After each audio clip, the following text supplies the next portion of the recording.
Good morning दोस्तों, मेरा नाम संदीप राठी है। फिर मैं आपकी क्लास को फिर से कंटिन्यू करने आ गया हूँ।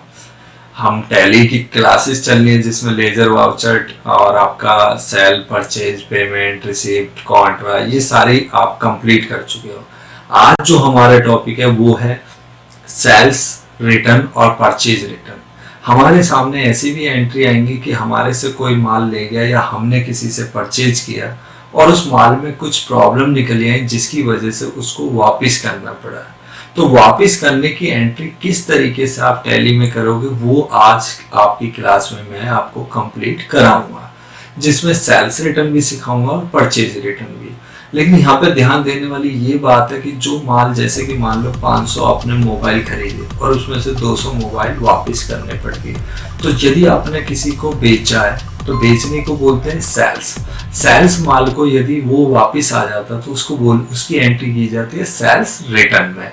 और यदि मैंने किसी से खरीदा है, मान लो 500 मोबाइल खरीदे हैं और उसमें से 100 मोबाइल खराब निकल आते हैं, तो मैंने क्या किया, सबसे पहले परचेज किया और परचेज करे हुए आइटम को मैं वापस कर रहा हूँ तो उसको बोला जाता है परचेज रिटर्न। लेकिन यहाँ पर ध्यान देने वाली ये बात है कि हमारे टैली सॉफ्टवेयर में कहीं पे भी आपको ना तो सेल्स रिटर्न मिलने का न ही परचेज रिटर्न मिलने का। फिर कैसे करोगे आप? तो इनमें हमारी टैली सॉफ्टवेयर में जो नाम चेंज किया गया वो क्या गया है, सेल्स रिटर्न को नाम दिया गया क्रेडिट नोट और परचेज रिटर्न को नाम दिया गया डेबिट नोट। तो हमें अपने टैली सॉफ्टवेयर में क्या होता है, यदि हम डायरेक्ट किसी कंपनी में जाके चेक करते हैं तो ये फीचर्स डायरेक्ट नॉर्मली एक्टिवेट नहीं होता है, ये फीचर्स एक्टिवेट करना पड़ता है। एक्टिवेट कैसे करते हैं और कैसे इसकी एंट्री करते हैं वो सारी मैं आपको कंप्यूटर स्क्रीन पे चलते हैं। जैसे कंप्यूटर स्क्रीन पे ये है, अब यहाँ गेटवे ऑफ टैली है, तो मैं कहाँ जाता हूँ, सबसे पहले अकाउंटिंग वाउचर में जाके एंटर किया तो मुझे सारा आपका दिखाई दे रहा है। क्या दिखाई दे रहा है, F9 जैसे प्रेस किया, F8 प्रेस किया। अब इस लिस्ट में देखो कॉन्ट्रा पेमेंट रिसीप्ट जनरल, लेकिन ये जो फीचर्स है कुछ डिसेबल फीचर्स हो रहे हैं जो दिखाई नहीं दे रहे। जैसे क्रेडिट नोट नहीं हाईलाइट हो रहा, डेबिट नोट नहीं हो रही, ये हाईलाइट नहीं हो रहे।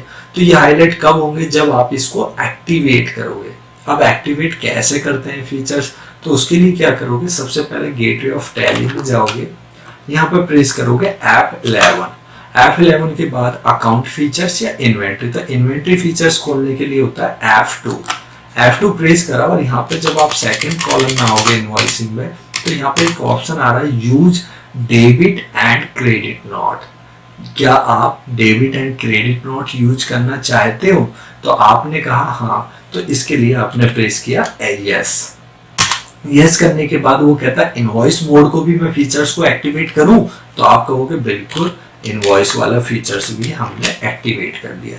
ये तीनों ऑप्शन हमने एक्टिवेट करके उसके बाद सबमिट, या तो आप Alt+A पे प्रेस कर दोगे जब भी ये ऑप्शन आपका सेव हो जाता है, या आप एंटर मार के सेव भी कर दोगे, तो ये फीचर्स एक्टिवेट हो गए। अब जाके देखते हैं कि ये फीचर्स हमारे हाईलाइट हो गए नहीं हो गए। देखो यहाँ पे डेबिट नोट भी शो कर रहा है और आपका क्रेडिट नोट भी शो कर रहा है, तो ये फीचर्स एक्टिवेट हो चुके हैं। तो मैं सबसे पहले एंट्री कर लेता हूँ, मान लो परचेज करता हूँ, मैं किसी से कोई चीज मोबाइल खरीद लेता हूँ, तो परचेज करने की क्या एंट्री है, F9 आप प्रेस करोगे, इनवॉइस नंबर डाला आपने एंटर, किस पार्टी से परचेज करना, मान लो पार्टी का नाम है, क्या नाम है, श्याम रख लेते हैं, मोहनलाल रख लेते हैं। ओके, मोहनलाल हमारा कोई सप्लायर है, इससे परचेज कर रहे हैं, तो जितने भी सप्लायर होते हैं किसके एंटर में जाते हैं, क्रेडिटर में।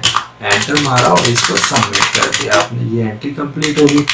उसके बाद हम इससे क्या कर रहे हैं, हम परचेज कर रहे हैं, तो परचेज वाला है ऑलरेडी। क्या परचेज कर रहे हैं, मोबाइल। अब यहाँ तो आपको फीचर्स है नहीं, तो मुझे लाना है, तो डायरेक्ट आप लाने के लिए क्या तरीका, Alt+C।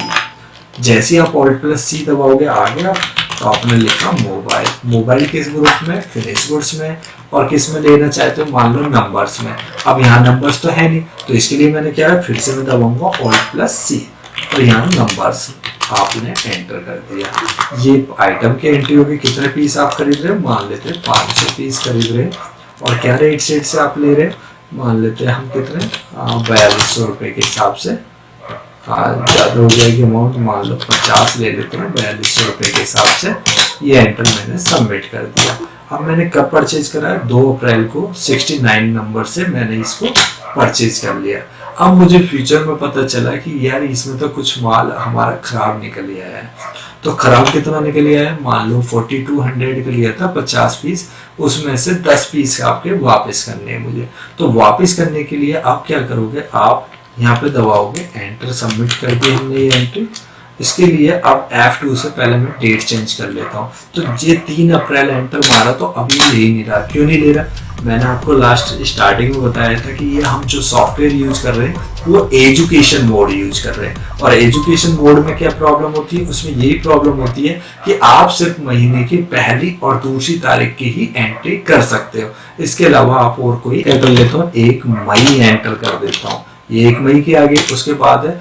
अब यहाँ मुझे रिटर्न करना, तो रिटर्न के लिए मुझे क्या खोलना होगा, डेबिट नोट। और डेबिट नोट के नीचे आप देखोगे तो डबल लाइन होती है। देखो सिंगल लाइन यदि किसी के नीचे तो उसका मतलब होता है ऑल्ट, और यदि डबल लाइन आ रही है तो उसका मतलब होता है कंट्रोल। कंट्रोल के साथ उसके लिए जब भी डबल लाइन आ जाए तो उसका मतलब कंट्रोल है, और सिंगल लाइन आ रही है तो उसका मतलब है ऑल्ट। तो आपने कंट्रोल के साथ F9 दबाया, इनवॉइस नंबर आपने डाल दिया, मान लेते हैं कुछ भी। उसके बाद 1 मई को किसको वापस कर रहे हो, तो आपने किससे खरीदा था, मोहनलाल सप्लायर से, एंटर मारा आपने। और क्या खरीदा था, तो यहाँ परचेज अकाउंट आ रहा है, तो यहाँ पे आप एक लेजर बना लोगे परचेज रिटर्न के नाम से। परचेज रिटर्न इसमें जाएगा, परचेज अकाउंट में जाएगा, और इसको सबमिट कर दिया। अब क्या वापस कर रहे हो, आप वापस कर रहे हो मोबाइल। कितने पीस कर रहे हो, मान लो 10 पीस। तो आपने 4200 रुपए के करीब से खरीदे थे। यदि आप कम करना चाहो या ज्यादा तो यहाँ एंट्री आप कर सकते हो, अदरवाइज आपने इसे सबमिट कर दिया। ये एंट्री होगी आपकी कंप्लीट। अब इसे चेक करना, तो चेक कहाँ करते हैं, चेक करते हैं हम स्टॉक समरी में। गेटवे ऑफ टैली में जाओगे, आप स्टॉक समरी पे एंटर मारोगे, तो यहाँ पे आपको दिखाई दे रहा है मोबाइल 40 पीस, जबकि खरीदे तो हमने 50 पीस थे। और उसमें से 40 पीस क्यों दिखा रहा है, क्योंकि 10 पीस आपने वापस कर दिए हैं। तो इन्हें देखने के लिए आपने एक बार और एंटर मारा, तो यहाँ पे आपको शो कर देगा माइनस में। यही पहचान होती है आपकी रिटर्न की। जो भी आप रिटर्न की एंट्री करोगे वो सारी आपकी माइनस में शो करेगा। माइनस में शो कर रहा है, इसका मतलब आपका माल रिटर्न किया गया है। तो इसने दिखा दिया कि 50 पीस खरीदे थे, उसमें से 10 पीस आपने वापस कर दिए हैं, और आज की डेट में 1,68,000 का आपके पास बिल है। तो ये सारी एंट्री इसी तरीके से जैसे आपने परचेज रिटर्न करा, इसी तरीके से आप सेल्स रिटर्न भी कर लोगे। सेल्स रिटर्न में क्या करना होगा, कुछ भी चेंजेस नहीं करनी, आप सिर्फ क्या करोगे, इसका तो आपने करा डेबिट नोट में, उसकी एंट्री करोगे आप क्रेडिट नोट में, और उसके लिए क्या दबाना होगा, कंट्रोल के साथ F8। जैसे ही आप कंट्रोल के साथ F8 दबा देते हो तो क्रेडिट नोट आ गया। जहां आपने सेल्स करा वहीं पे आपको सेल्स रिटर्न करना है। तो बिल्कुल ही चीज, दोनों सेम चीज है, कोई भी अलग से नहीं है। क्रेडिट नोट, डेबिट नोट सब सेम है, तो कोई टिपिकल वाला नहीं है। रिटर्न की एंट्री बहुत ईजी है। यदि आप समझने के नहीं आता तो दोबारा रिपीट करिए, और नहीं होता समझ में जब भी तो कमेंट्स जरूर करिए। यदि वीडियो पसंद आई हो तो लाइक करिए, सब्सक्राइब करिए। Thank you.